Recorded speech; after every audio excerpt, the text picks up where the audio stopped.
if you could show them, so we talked about improvements. Everybody's making improvement every day, right? I want to have Ryan show you basically just some examples of shit that he's done that is improvements in how he works as far as his personal tools and stuff, as well as you could show them Kanbans and then maybe some community areas that have done. And if you think of anybody else that has done something that you're going to show them, grab them and have them show what they did, if Smalls did it or somebody else. Okay, and so this is Ryan. So Ryan was recognized as the top shop worker in the nation just a week and a half ago. Congratulations. In Indianapolis for that. So he's the guy you saw in the magazine, and he's been a very early adopter of lean at our company, and he's kind of the one that was the example, and taught me a lot in learning the application of lean. I was more on the theory side.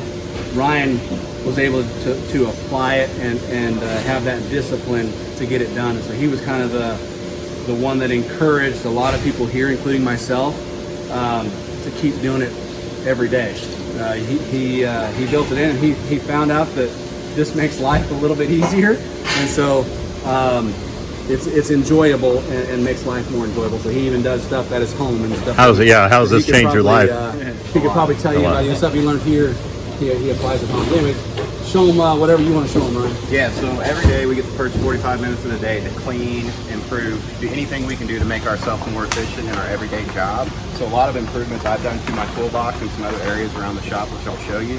But basically what I've done, for the longest time I worked out of a toolbox up against the wall, and every time I needed something I'd waste all that motion and transportation walking to there.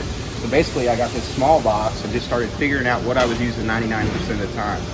Brought it to this box, dialed it in with the Kaizen foam, so everything has a place. I'm not struggling to place my tools on top of each other.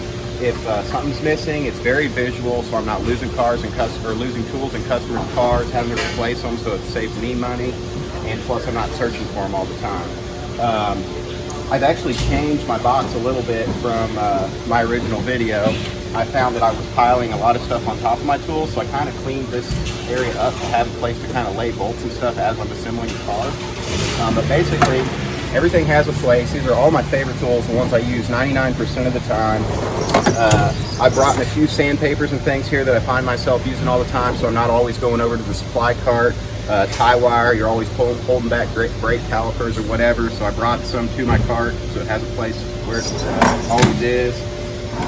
Plier drawer, hammers, all my sockets and stuff are labeled so I'm not squinting down, accidentally walking back and forth, grabbing the wrong socket or whatnot. Here.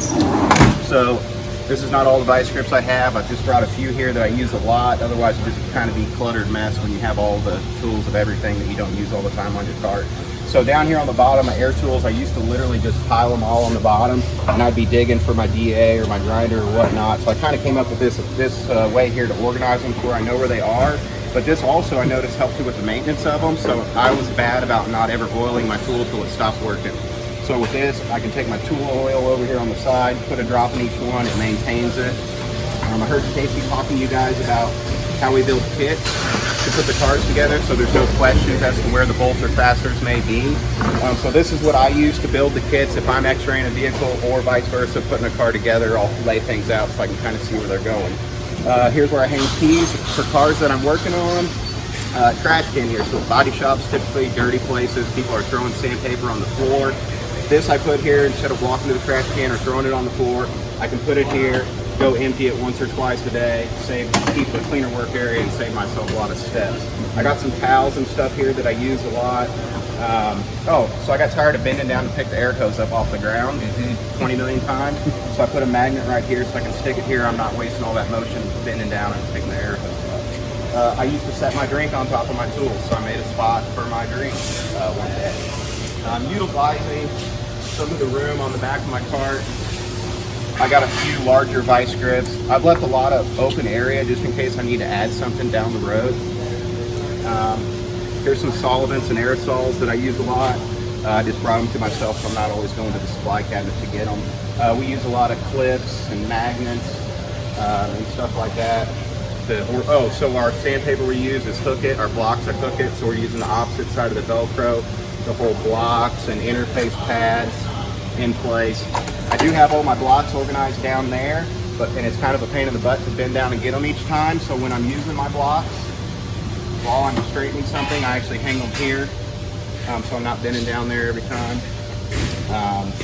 You know, brought my tapes and stuff to the car. Just anything I can do to eliminate the struggle. So that's the thing that I really like about lean is wrapping your head around, not just going through it thinking this sucks. You know, it's what can I do to fix it. So once you fix it, you get to enjoy that improvement until you find out another way to improve on it again. So here's my toolbox. I'll show you some other things that I think are